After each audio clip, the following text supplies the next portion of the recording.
Gosh, there's an eerie silence in the room. Welcome, everybody. Delighted to have you here. And this is a real privilege that we have. I've got a little bit of ringing fee. I don't know if you can hear that. Maybe we can change that. But it's a real privilege to welcome Chairman Smith with us today. Of course, you know he's in the middle of markup, and markup is all dominating. I remember my days working up on the Hill, and when you get into markup, it's really unusual to have him have the time to break away and to be with us. And so it's a real privilege that we can have him here. So I want to say thank you. Thank you to you, Chairman, for joining us today.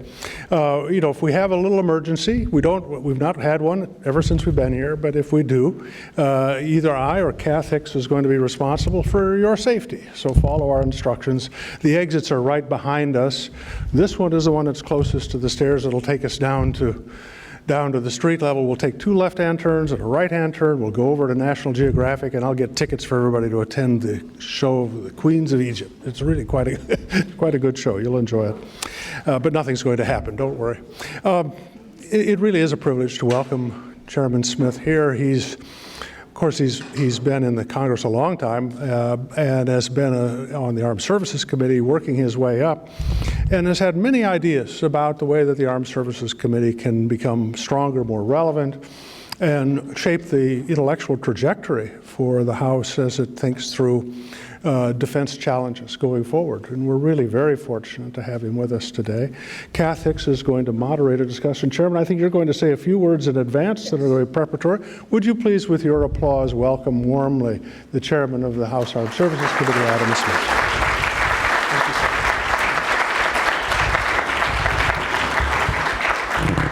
Well, I want to thank John not just for that introduction, but for his great leadership here at CSIS during my time in Congress. And they have done a great job of helping educate me and a lot of other members on a number of very important issues. Yes, this is my first time as chairman of the committee, with the defense markup coming up on Wednesday. Now, the good news is actually the Armed Services Committee is already very relevant, having passed the defense bill 58 straight years. It is an obligation to continue that. And I think that's the 2 most important things I want to say, and there are a lot of specific issues, obviously, which we'll get into within the bill, but I think there are 2 broad overarching issues in terms of how we approach this. Number 1 is with an absolute commitment to getting it done. Congress having a say in the policy that governs the Department of Defense, and trying to make sure that most importantly, our troops get the support and help they need to carry out the missions that they're asked to do, is an enormously important bipartisan undertaking. It is really important that we pass this bill and implement the policy that's necessary to help move forward the Department of Defense. At a very basic level, it funds the pay raise for the people who serve in the military, and it also funds a great many military construction projects. But then below that, there are hundreds of other different small policy items which we are able to influence to hopefully build a stronger national security apparatus. So getting the bill done is incredibly important, and that's why we've done it for 58 straight years. And in some years, I think we're the only significant piece of legislation that makes it all the way through the process. So I'm committed to that. And the second very important part of this is the process itself, that it is a bipartisan legislative process. And really, we don't see as much of that in Congress as I think we should. Increasingly over the years, leadership has taken a more and more central role. You have bills that are either plucked out of committee and put on the floor according to leadership, or are fundamentally changed in the Rules Committee so that the markup isn't really relevant. In our committee, we do this in a bipartisan way, just as the old Schoolhouse Rock thing, how a bill becomes a law. Introduce it in the House, we have the debate, we mark it up in committee on the floor, Senate does the same, we go to conference, produce a product, and knock on wood, the President signs it. And the importance of that being bipartisan cannot be overstated. And the predecessors who have been chairman of this committee, Democrats and Republicans alike during my time here, have really taken that bipartisan piece very seriously. We are not trying to score political points with this bill, we're trying to produce the best best possible product. And as such, the bill that we've introduced, the subcommittee marks and the full committee mark, reflect as many priorities that came from minority party members as majority party members. We want to work together to produce this product, which is not to say that we won't have differences. And certainly, you know, I've been in the minority for 18 out of the 23 years that I've served on this committee, and I have learned that when you're in the minority, you are more likely to lose on the amendments that you debate. So there certainly is a shift in the balance this year with Democrats moving in the majority. But overall, it is still a bipartisan product. And Mr. Thornberry, who's the current ranking member and past chairman now, I'm the current chairman and past ranking member. Both of us work very hard to make sure we maintain that bipartisanship, as did our predecessors. Buck McKeon, Ike Skelton, Duncan Hunter, a whole lot of people who came before us really emphasized we work together to produce a product. This year, I would say the most important issue actually is somewhat out of our control, and that is getting a caps deal. Because I think the biggest problem that the Pentagon has had over the course of the last 8 years is the unpredictability of the budget process. We have had, and forgive me, I've lost count, I can't remember if it's 3 or 4 government shutdowns. I think it's 4 government shutdowns. We've had continuing resolutions. We've had threatened government shutdowns. From one month to the next, the Pentagon has not known how much money they're going to have. And that makes it extraordinarily difficult to plan and implement any sort of coherent policy. It was really good that a little over a year ago, we got a caps deal for fiscal year 2018 and 2019. It was a bit problematic that that deal came over halfway into the fiscal year in FY18, so that year was a little awkward in that they had a lot more money than they expected and didn't necessarily spend it well. But for FY19, on October 1, they had a defense bill, both appropriations and authorizing, and you can see that reflected in the significant improvements in readiness throughout the military because they had that predictable funding. We are now, I think, in a position to get a caps deal for the last 2 years of the Budget Control Act. We were, I think, pretty close to getting that done between the House and the Senate, Republicans and Democrats, before we had the last government shutdown over the border wall, which blew all of that up. And then the administration, introduced their budget that said we're going to cut non-defense discretionary, we're going to abuse the hell out of the OCO in order to prop up the defense budget and claim that we maintain the budget caps. And at the time, I said I was very worried about that approach because everyone will tell you that is not going to happen. The Congress is not going to accept that deal. We're not going to have anything remotely resembling the president's budget in the final analysis. So how does the White House work its way back from that? How do they come back to something more sensible on a caps deal on both defense and non-defense? And now we're in the middle of June, and we're still not there yet. So we need to fix that. In our mark, we marked to $733 billion. And I think that's a really important number because that is the number that when we got that 2 years caps deal, the Pentagon said they would request for FY20. And as Chairman Dunford testified before our committee earlier this year, they have been building their budget based on that $733 billion number. They feel it is more than adequate to meet their needs. And now we came along at the last second in February and said, no, it's got to be $750 billion. I'm very worried that that additional $17 billion, much like that money that I just described back in FY18, will not be particularly well spent. You throw $17 billion at people in the last minute, they'll spend it, but whether or not they spend it well, I think, is highly debatable. And I believe strongly the 2 anecdotes I have for you to drive home this point is a venture capitalist friend of mine from Seattle who once said he has not yet met the organization that doesn't get better when you cut it by 10%. Basically, if you incentivize being fiscally responsible and having to deal with a tight budget, people make better, smarter decisions. If you keep throwing money at them, they don't. Another one is just, I say this just because I love this quote from Winston Churchill. Gentlemen, we are out of money, now we have to think. And that, I think, is a very important maxim. So I don't want the Pentagon over there going, gosh, we got more money than we know what to do with. I think we need to be fiscally responsible about the money we give them so they make smart choices. And that's why we emphasize the $733 billion. There are a whole bunch of other provisions in the bill, obviously, but I want to give a chance for Q&A, and I'll answer those questions first from the moderator and then from all of you about what we're doing. But again, I really want to emphasize the importance of the process. I think the most important thing in getting people to get a little bit of confidence back in government is thinking that it runs in a way where there is a clear set of rules and it's fair. Basically, in a democracy doesn't mean that you win all the time, but it does mean that you have an opportunity to offer your ideas, debate them, and have a fair vote on it. That's what we're going to do in committee. That's what we're going to do on the floor, and then we'll work it out in conference, all mindful of the fact that we have to get this done. It is important for the national security of this country for us to do our work, and therefore we will do it. Thank you very much. I appreciate the chance to be here today.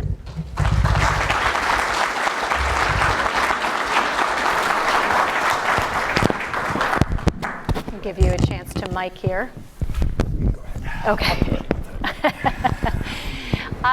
So let's start at the broadest level and maybe more on the process side first, and then we'll get to where DoD is headed. You are, as you pointed out, now chairman, thusly, the Democrats are in the majority. You have a series of new members. HASC is a very large committee. You've brought on a number of members, many of them veterans of public service, whether military or otherwise. Can you talk a little bit about what you have seen as the threads coming into this year and what you've seen through the hearing season of continuity for the committee and how they think about defense and DoD, and any areas of notable change that we should be keeping in mind? That's kind of a hard question to answer because we've got 18 new members out of 57.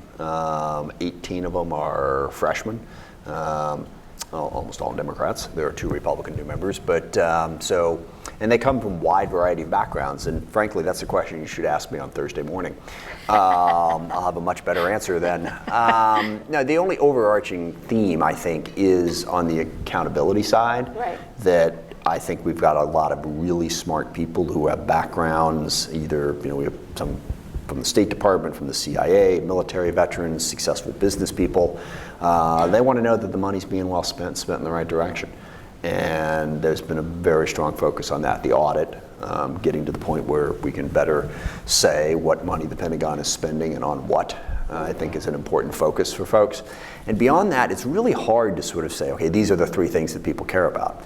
I just read through, well, I read through most of it anyway, but the briefing my staff gave me. There's at least 1,000 provisions in this that reflect a wide variety of issues and priorities. So a lot of it has to do with regional interests, so it runs the gamut. So let's pick up on that accountability piece. You've been through posture season. You've heard from the department, at least in one sort of major go-around, from a lot of leadership of the department. Are there areas that strike you where you're comfortable that they're spending wisely? You mentioned readiness recovery, for instance. Would that perhaps fit in that category, in areas where you have more concern? Well, we still have concern. Now, the committee has done basically, not all, but most of what it can do on acquisition and procurement reform. And Mr. Thornberry has been a tremendous leader on this. He has a patience for the details and a knowledge of the details here that I think has been a real asset for the committee in terms of what he's put together. And now, as Mac and I have talked about, it's more a matter of getting the Pentagon to do what we asked them to do, in the way we asked them to do it. So, I don't know there's a lot more to do on acquisition reform now. It's about the culture of the Pentagon and how they approach these issues and how they, make investments. And we've got some new programs getting started here, and we hope we have learned lessons from the F-35 and other programs that wound up being much more expensive, and that they're implementing our reforms in a way that'll get us more cost-effective systems going forward. Yeah. So jumping up then to the point you raised, I think very centrally, and you've raised before, in terms of the caps, trying to prevent the caps from coming back into effect. We've been around this block. What do you think is the most promising pathway, maybe I'll put it that way, for success of lifting the caps in these final 2 years? Is the budget director planning on retiring and no one told me? Or the chief of staff, I should say, planning on retiring and nobody told me? No, look, this is a very frustrating issue for me because we talk about it so much and we don't really address the problem. And the problem is that due to the way we promise things during the course of campaigns and the way interest groups divide and conquer the country, we have gotten to the point where the American people expect a balanced budget while getting their taxes cut and their favorite programs increased. That's not possible. And that's really what led to the Budget Control Act and led to all these problems is members of Congress are not stupid. I know people think otherwise, but we're really not. We're very practical. And we know what our constituents want. And by about 2010 and 2011, it was fairly obvious that the constituents wanted a budget and appropriations bills that balanced the budget, didn't cut anything important, and didn't raise taxes. Well, that was impossible. So most members of Congress decided, okay, let's figure out how I can not vote for this.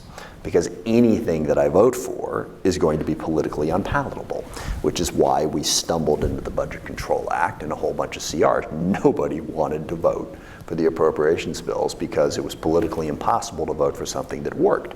Now, what happened a year ago was, if you will, if you can imagine sort of like, okay, here's like the negative opinion about voting for an appropriations bill. Slowly rising up on the outside here was the negative opinion about CRs and government shutdowns and dysfunction. And this column finally got just slightly above that column, and people said, well, hell, we better do a deal because we look bad if we don't. But that other problem is still extant, still causing problems, which is why over at the White House, they decided that they wanted to not raise the caps because they think, the public thinks raising the caps is fiscally irresponsible. They want to look fiscally responsible, putting aside for the moment that this is only 1/4 of the overall budget and doesn't count revenue at all, which is why they came up with their convoluted plan to, I love the fact that okay, this is the OCO that actually is OCO, and then we've got this other OCO that we know is not OCO, but we're going to call it OCO because that way we don't have to pay attention to the caps. We decided to call it fake OCO. And that was enshrined in the budget to the tune of, I forget, 80 billion, some unbelievable amount of money.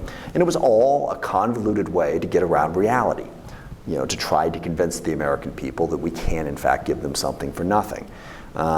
How do they walk back? How do they come back to a more realistic position?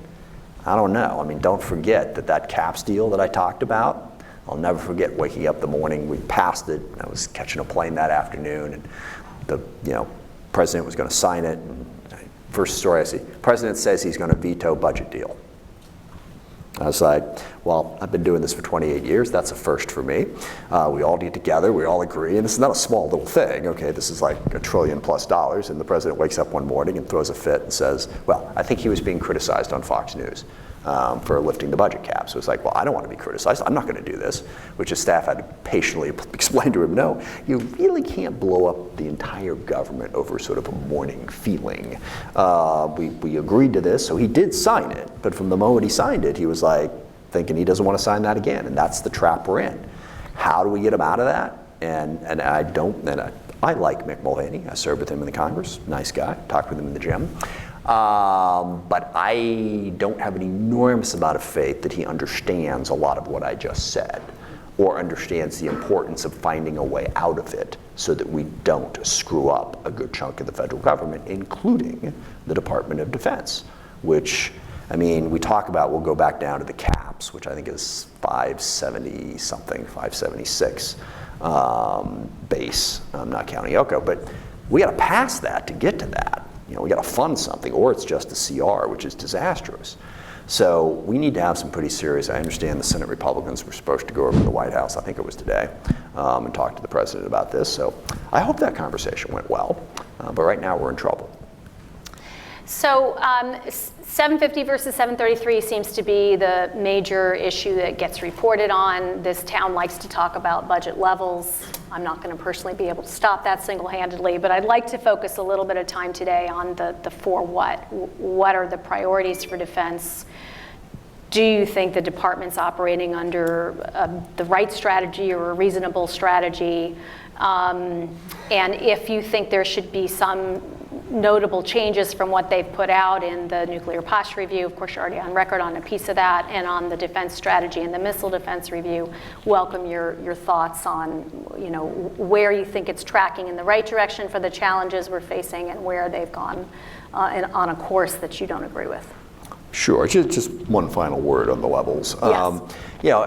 I worry that no matter what the amount is, there's always going to be a group of people say that it ought to be more. Yes. The Defense Department. I can assure you that's true. Right. The Defense Department is the one area of government where Republicans are in favor of throwing money at the problem.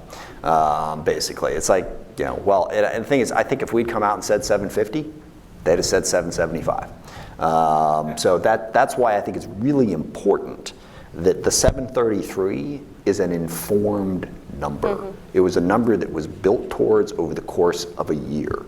The 750 was, here's another 17 billion. Where would you like to spend it? So I think having specific reasons for why you're spending the money is important. In terms of where the priorities are, my overall concern is that we are embracing more projects than we're ultimately going to have money to fund. Mm-hmm. And if you take it, and we got into this whole, you have to be able to fight 2 major regional contingencies, then we backed off of that. To have enough money to fight all of our adversaries would be, I think, statistically impossible. Because the adversaries, as I'm sure we all know now, were Russia, China, North Korea, Iran, transnational terrorist groups. That's, that's basically the national security strategy. But what are we trying to do with those 5 entities and countries? Mostly we are trying to deter them from doing things we don't want them to do. Now, certainly part of deterring them is to have the military might to make it clear that they can't force us past a certain point. But there are a lot of other tools in the toolbox to deter those groups. And one of the most important ones is allies, building alliances so we have other people who are helping us in that deterrence. So I worry that, we're wargaming, how do we win a 3-year war with China, and how do we fund it? You don't, not in any sort of realistic way. I mean, that's a heck of a lot of money. So I worry about that aspect of the strategy. I'd like to see it be more whole of government and more focused on deterring our adversaries going forward.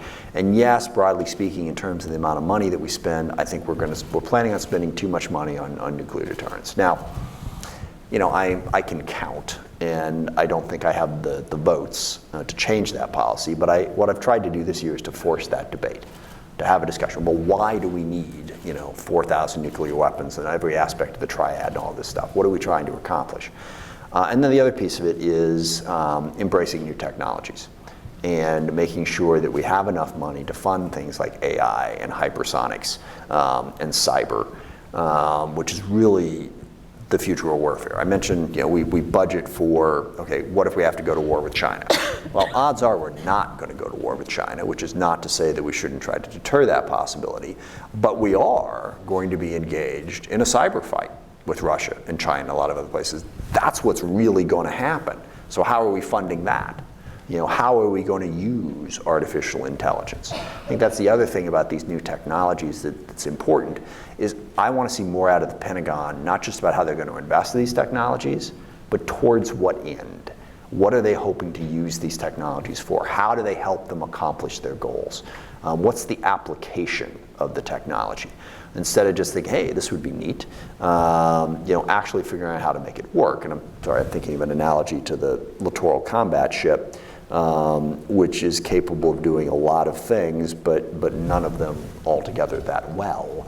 And it turned out to be not a great investment because it didn't meet the missions we wanted. I have an analogy for this as well. It's like a spork. If you're Kentucky Fried Chicken there. KFC.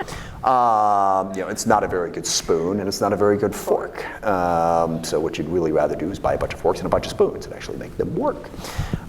So making decisions that actually show how we're going to apply these new technologies in a way that are going to meet our national security needs. And so in the mark, as I recall, looking at it from yesterday to today, there is some language in there right now about getting earlier policy development, more communication with the Hill. Is that the kind of thing you're thinking? Absolutely. Yeah. And applying it instead of this idea of concurrency, which is to say that we'll test it on a computer and that way we can start building it while we're testing it. Mm-hmm. That's what they tried with the F-35. Didn't work too well.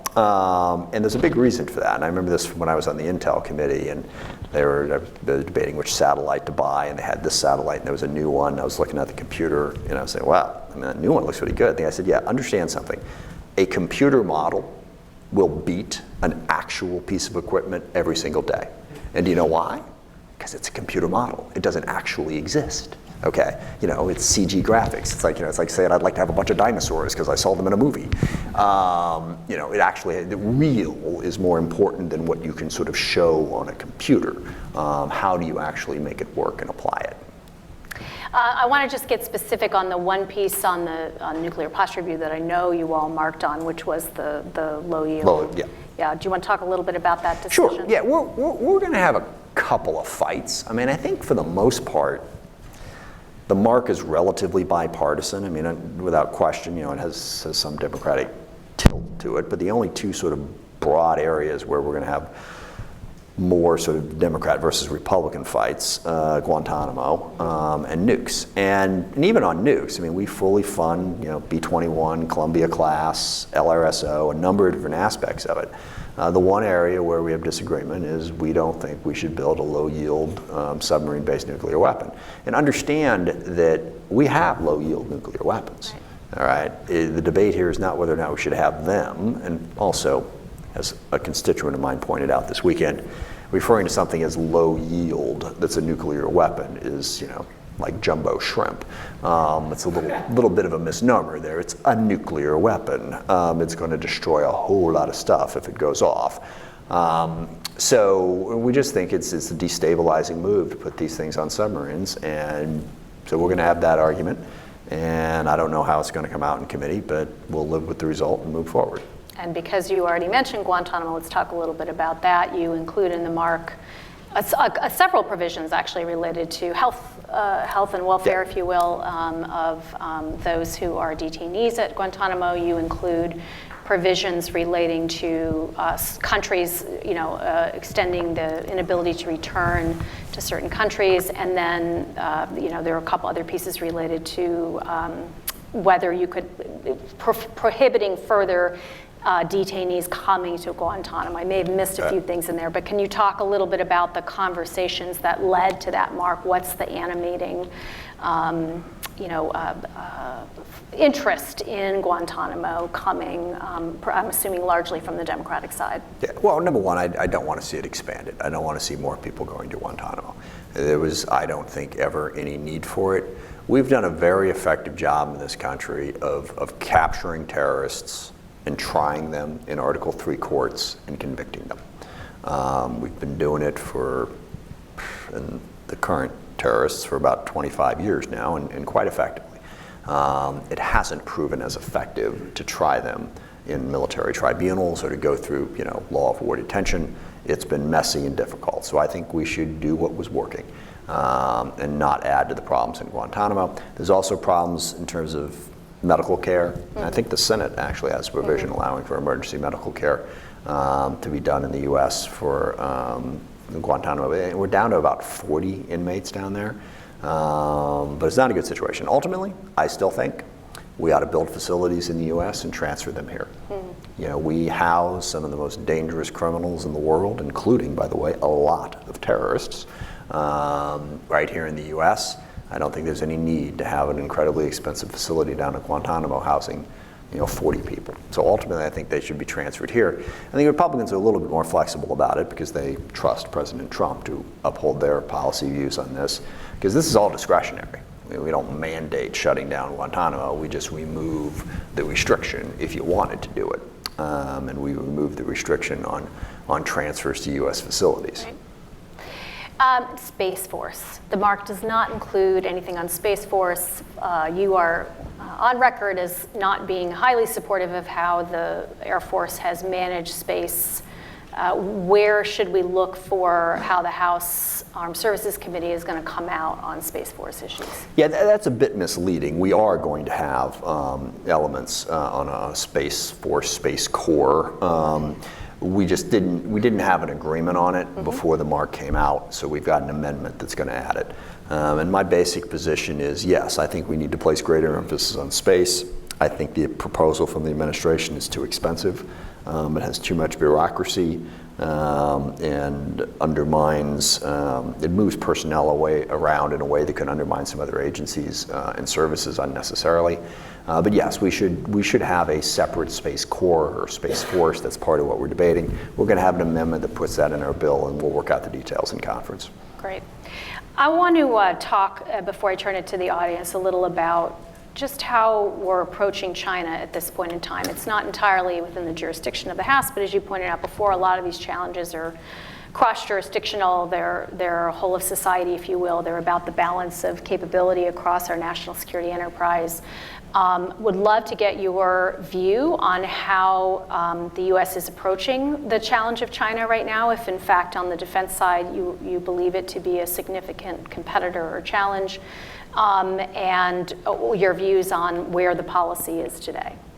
Yeah, and one of the things, because our bill passes every year, we carry a lot of items that are in other areas' jurisdiction. The Foreign Affairs Committee has had difficulty passing their authorizing bill for a while, so a lot of those issues sort of migrate into our bill. I think the biggest thing is how do we combat China's, sort of lawless behavior in terms of stealing IP and spying on us, and that's the big concern about Huawei. And it's important that we develop our own 5G abilities, not relying on Huawei and ZTE. So we've got some provisions in the mark on, blocking them from participating in it. And more broadly on China, it's about deterrence. We want to push China into following the rules-based order, and a lot of that is about finding allies in Asia. I was just in Singapore for the Shangri-La dialogues. We got a lot of friends over there, and China really doesn't. That's one of the things I was most impressed by, was that, I'm not saying that most of the countries in Asia necessarily love us, but they like us more than China, because China is kind of a bully in the neighborhood right now, so they want us to be present. And that's part of funding 11 more ships for the Navy to make sure that we can be present in that region.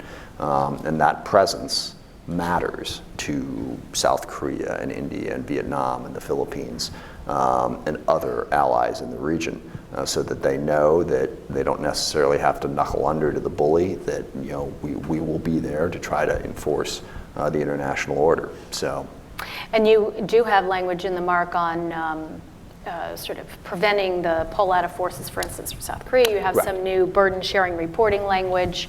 So love to hear, just to close that thought out, with regard to China or with regard to Russia, how you're thinking about the defense aspects of alliances and the role of U.S. forces overseas.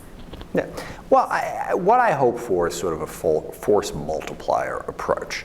And the bulk of the work that I did on the committee was when I was the subcommittee chair on terrorism, which had jurisdiction over the Special Operations Command. So I spent a lot of time going to Africa, Middle East, South Asia, and sort of visiting the places where we were trying to contain terrorism. Some cases it had already popped up. And the most important part of this, from the Special Operations standpoint, is they say by, through, and with local partners. And I was struck by the fact that in the Horn of Africa, we've got significant problems in Somalia and then right across the Red Sea in Yemen with AQAP and other Al-Shabaab, other terrorist elements. But in that region, we have a very small footprint. But we work with Kenya and Ethiopia and Uganda and Rwanda. We have allies in that region that we partner with. And therefore, with that small footprint, we have been able to be reasonably effective. Where, Iraq and Afghanistan, look at the sheer volume of troops we plopped down there, and we had a much, much tougher fight. And, in the recent campaign against ISIS, again, we relied on local partners. I think local partners are a key to maintaining our effectiveness and add to our credibility and our ability to be successful in those parts of the world. Great. Okay, we're going to have mics come around. When I call on you, you will stand, please. Tell us your name and your affiliation if you have one, and you will ask a singular question that ends in a question mark. Those are all the rules. So as we send the mics around, I'm going to ask one last question on the issue of reprogramming and the border wall and all that goes with that. So as people put their hands up, can you give us a sense of where you think that conversation is between Congress and the executive branch on how to deal with military construction funds being moved for the wall, and how you all are going to deal with that institutionally? Well, it's a problem, and it's also going back to that budgeting question. If the Pentagon's saying they have to have all this money, but the president wants $5, $6, $7, $10 billion for a wall, and boom, they find it, no problem. it sort of undercuts their argument that they have to spend every last dollar because they don't have the money. So that's part of it. And then, yeah, the relationship is damaged between the executive branch and the legislative branch. Reprogramming is important, but now we have to limit it because they're going to move it without our okay. I will say that I have a very positive relationship with Secretary Shanahan. I don't really have a problem with the Department of Defense, but they're taking their orders from the White House in this one, and the White House has shown a fairly high level of contempt for Congress. And I will say, every executive branch in their honest moments would view Congress as something of a pain in the ass. I get that, but I think this president has taken that to a level that is constitutionally troubling. And this is but one aspect of that. Great. Go ahead. Mr. Chairman, my name is Chick Feldmayer. I'm the Executive Director of the Munitions Industrial Task Force. In order to move resources to better equip the Army to meet the demands of the national security strategy, they held night court. That night court terminated or reduced 180 munition items. That list has not been made available to industry. I can figure that out once I see the 21 and 22 budget by laying it out. But in the meantime, industry is trying to make decisions of where to keep and improve lines and which ones not to. Would your committee consider publishing that list in your markup? At this point, no, just because we've already done the markup. We haven't done that, and that's the first I've heard of this issue. So we would have to look into it and talk to the Pentagon, but certainly transparency is something we would be in favor of. But I got to understand more about that issue because I don't really have a grasp on it. All the way in the back. Hi, Tony Capaccio with Bloomberg. Another Army question. One of the major initiatives the Army had this year was to terminate the CH-47F line. It caused a big uproar with Boeing constituencies, including about 4 members of your committee. What did you end up doing? Did you end up following the Army's initiative, or did you continue funding the F model? Well, we sort of split the baby on that one because they're not actually asking for money in FY20 for the Block 2. They're looking for just it's like $28 million, a small amount of money to sort of keep open the possibility. The real money for that comes later. Now, the Defense Appropriations Committee put language in basically mandating that the Pentagon go forward in the FY21 and 22 budgets with money for those Block 2 helicopters. We don't do that. And I don't think we should. And this is always a very difficult argument because it's the industrial base argument. And it's basically, okay, you say you don't want the helicopters or the tanks or whatever now, but you're going to want them 3 years from now. Well, 3 years from now, our workforce is going to be gone. We're not going to be able to make them. There is some legitimacy to that argument. Okay, on the other hand, I am 100%, I'm really tired. I've been traveling a lot.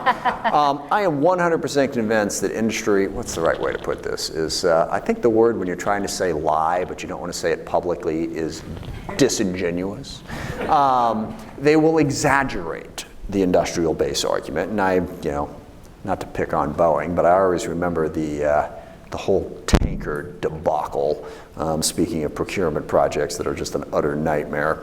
So way back in 2003, 2004, when we were getting ready to rebid the tanker, Boeing said, we got this great platform, 767, but we got to have it now, okay? Because we're closing the line.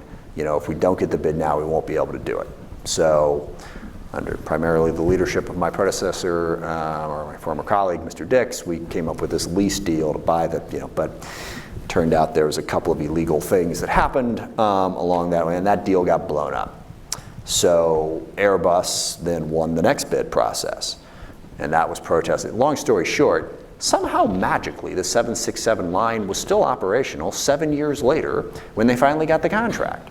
So I don't necessarily believe defense companies when they say, oh, you got to buy more of these or we'll shut it down. I think they kind of want the money, and they're going to make whatever argument they have to make in order to make it happen. That's not to say that sometimes they don't have a point, so we're balancing it out. In this particular case, I think we can maintain that industrial base with foreign military sales, and we don't need to buy. And I want to tip my hat to Mark Esper, because Secretary of the Army, they've done a deep dive on all of their programs. They've figured out where their excess capacity is, and they don't want to buy excess capacity because they know they've got needs. And when it comes to these helicopters, they got more of them than they need right now. And okay, maybe 4 or 5 years from now they'll need more, but buying a bunch in the meantime, it's a questionable decision. So we're going to try to honor the Army's request here and not force them to buy helicopters that they don't think they need. But that's more of an FY21 battle than an FY20 battle. Very good. Let's see, right here.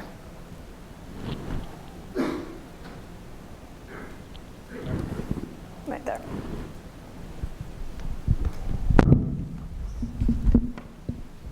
Chairman, thank you for being here. I'm Connie Kim, reporter from Voice of America. I quickly wanted to ask you on your assessment on North Korea's threat. And I noticed that the National Defense Authorization Act does not deal with preventing the number of U.S. military forces on the Korean Peninsula to go below. So you're talking really fast. Oh. I'm really tired and I'm trying to pick it up. But so I was with you until you said you noticed the defense mark doesn't. Okay, so I noticed that the National Defense Authorization Act does not deal with preventing the number of U.S. military personnel to go below 28,000. I was wondering if there was going to be any amendment on that. So it does, actually. Our mark sets 20. I think it's 28,005. That you cannot go below that without congressional authorization. And quickly, your assessment on North Korea's threat. By the way, if you haven't seen me, whenever I look like that, it's like I know what the answer is, but I'm trying to figure out if I can say it in front of this audience. Of course you can. Yes, I know. That's what they all say. North Korea is a threat, but of all the threats we have out there, I find the North Korean threat to be relatively straightforward. And that is that Kim Jong-un is not going to give up his nuclear weapons. He sees that, in North Korea, whatever he may personally believe, they have done such a good job of convincing the North Korean people. In North Korea right now, they pretty much all think that we're attacking tomorrow. And they've felt that way for 54 years. And longer than that now, doing my math wrong. But anyway, he has sold his people in the notion that we've got to be ready because the Americans, they're going to come and destroy us. So, and the nuclear weapons are the way he's going to stop us from doing that. Now, he'd love to be able to keep his nuclear weapons and be let back into the good graces of the international community so that they can get out from under the economic sanctions. We should not let that happen. I mean, that's more on the economic side, but we should definitely continue to sanction them. So then how do we deal with the North Korean nuclear threat? We have to deter it. And the best way to deter it is to make absolutely clear to them that, we don't want you to have nuclear weapons. We don't want you to develop ballistic missile technology, and we're going to sanction you. But we understand that at the end of the day, short of a kinetic activity, we can't stop you from building these things. We think it's dumb for you to build them because you're, basically confining yourself to an economic backwater status forever, and we'll try to prevent you. But if you do it, understand this: if you ever use them, you're done. We have, and I'm sorry, in this case, I actually think President Trump, not necessarily the way I would have put it, but yes, we do have a bigger button than they do. And whatever harm they think they can cause, if they cause it, we have allies, you will cease to exist. So that's the deterrent that I think we ought to use in North Korea. And in the meantime, if we want to talk to them in order to, I don't mind, I wish that President Trump wasn't so full of praise for Kim Jong-un. But, if they want to meet, they want to talk, South Korea wants to talk, whatever we can do to sort of keep tensions down is good. But in the long term, we have to convince Kim Jong-un that, possessing these weapons is not really going to get him where he wants to be, and again, maintain the deterrent. That's why having a strong force in South Korea, having strong allies in the region, and making sure that we have the military capability to meet that threat, that's the most important message that we can send to North Korea. Great. Next question. I've got one second row right here. Hi, so my name is Patrick Ramirez. I'm a student at Harvard College, and I was wondering, so your stance on low-yield nuclear weapons seems to me to be that if the adversary uses low-yield nuclear weapons, we could deter that, or we could deter that credibly with our current strategic nuclear weapons? Whole bunch of different options, yes. Yeah, but a whole bunch. So my question is that, considering that we don't use this, we deter you from going one rung up by going a couple rungs up the escalation ladder. In other lower parts of the escalation, for example, we don't say if you launch a conventional war, we'll nuke you. What about that tactical nuclear weapon rung allows us to use that sort of logic, that deterrence logic? Yeah. Nuclear weapons are different from everything else. And I think that's pretty clear. And whether it's low yield or whatever it is a total game changer. And I think it's incredibly important that we make it clear in our policy that a nuclear weapon is unlike anything else.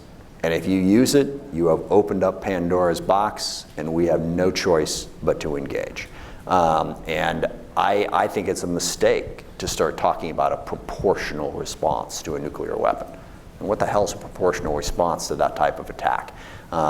We need to make it clear that we have our nuclear weapons to deter you from using yours. If you use them, I don't care what your analysis is, we will hit you back. And also, I will point out, we have low yield response options now. We have, I think, at least 1,000 more, relatively speaking, low yield nuclear bombs that we could drop on adversaries if we choose to take that approach. But I also think we should make it clear that if you use a nuclear weapon, a proportional response is not going to be an issue for us. And the reason this is important is because if you start talking about a proportional response, then nuclear war becomes something that you can contemplate, okay? And this is what the Russians were trying to do. Well, we think we can hit them with this and they won't respond. Similarly, if we have a low-yield nuclear weapon, it allows people who are somewhat limited in their thinking to start contemplating, well, I think we can use these nuclear weapons and it won't get out of control. That is dangerous, okay? So building a low-yield nuke weapon does not enhance our deterrence, in my view, and it does increase the likelihood that I was going to say nitwit over at the Pentagon, so I may as well, decides, hey, I think we can win this, and never underestimate. There's a lot of different ways of thinking, so I don't want to go down that road, and two final arguments, if I can remember them. Number one, what people come back at me with on this is, okay, well, Russia doesn't believe that we would do a disproportional response. It's like, well, have you told them that? Yeah, we emphasize that if they use this, we'll use nuclear weapons. But they don't believe, that's why we need the low-yield nuclear weapon. I said, so let me get this straight. They believe that we'd respond with our nuclear-based low-yield nuclear weapon, but they don't believe you when you say you'd respond with a larger weapon.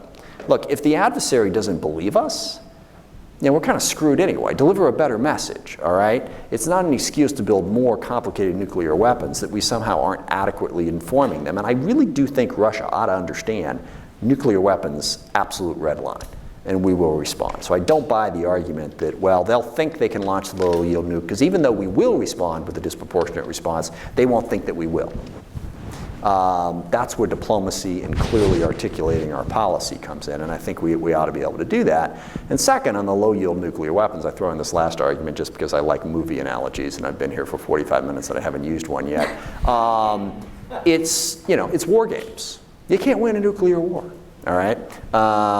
You're a little young for that reference, I apologize, but at any rate, it's just computer learns, there's no way to win this, so let's not start it. That needs to be our nuclear deterrent policy. Do not launch a single solitary nuclear weapon because it inevitably leads to a catastrophic result.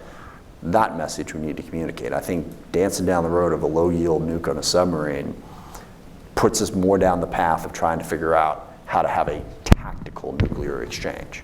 And I think you cannot have that. Thinking that you can is enormously dangerous. Okay, let's come to the middle here.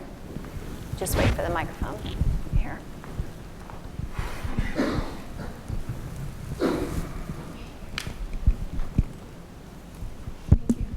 Hi, Chia Ching with United Day News Group Taiwan.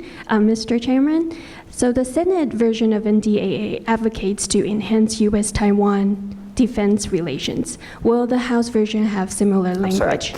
She said the Senate version. The Senate version NDAA advocates to enhance U.S.-Taiwan defense relations.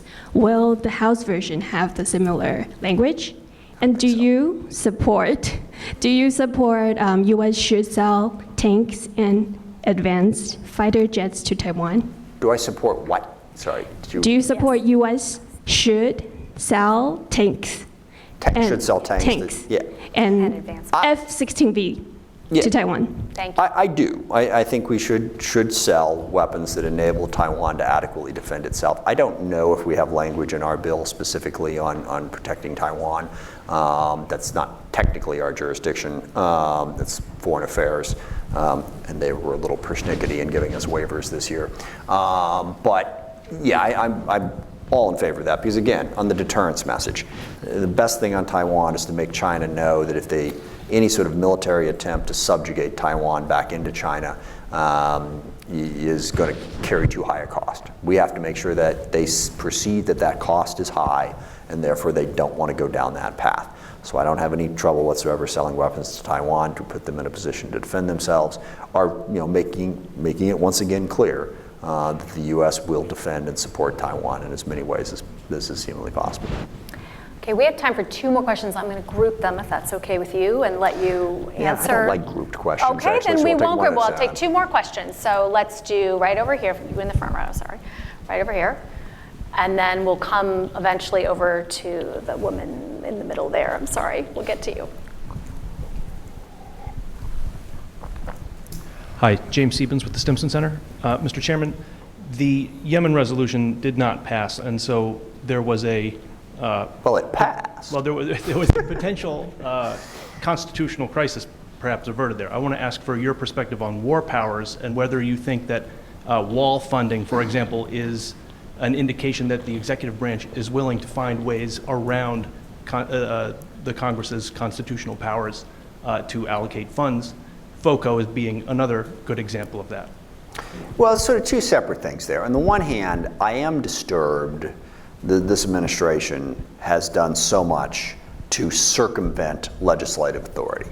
They have used emergency powers in ways that when the legislature passed those Emergency Powers Acts were never contemplated.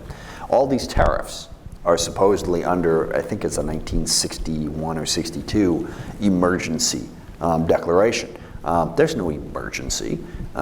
He's just implementing a policy that he wants to implement, and he knows Congress won't let him, so he's declaring an emergency to do that. And I'm pretty sure that this president has used that emergency power more than any other president. Well, I mean, we can argue about George W. Bush, but he kind of had an issue. It was an emergency. 9/11 happened, and we didn't know what was coming next. Here, the president is clearly trying to enhance executive power at the expense of the legislature in a way that is highly questionable. Now, when it comes to war powers, this president isn't doing anything that any other president hasn't done over the course of 200 plus years. Every president who has wanted to has used the military the way he wanted to. I would say he or she, but as we all know, that's not yet relevant, unfortunately. So going back to Thomas Jefferson and the Barbary Coast and all that stuff. And part of the problem here is that the Constitution is really vague. Yes, it gives the United States Congress the power to declare war. Nowhere does it say what war is. And the War Powers Resolution, the presidents have kind of ignored that. My favorite example of that, just to be bipartisan, was in the Obama administration when they initiated military action in Libya. And under the War Powers Resolution, you can do that for 60 days if you declare something.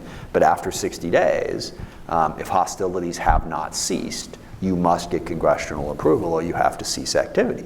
So the Obama administration sent out a declaration that hostilities had ceased, prompting one of the all-time coolest exchanges in the Armed Services Committee. I think it was then Congressman Klein who asked a Defense Department official, if someone were to lob 20 Tomahawk cruise missiles at New York City tomorrow, would you consider that a hostile act? And of course the guy knew he was trapped, so it's like, well, it's kind of unfriendly. I don't know. Would you call it hostile? Of course, we were still bombing Libya, but we had to comply with War Powers Resolution, so we kind of said that we weren't.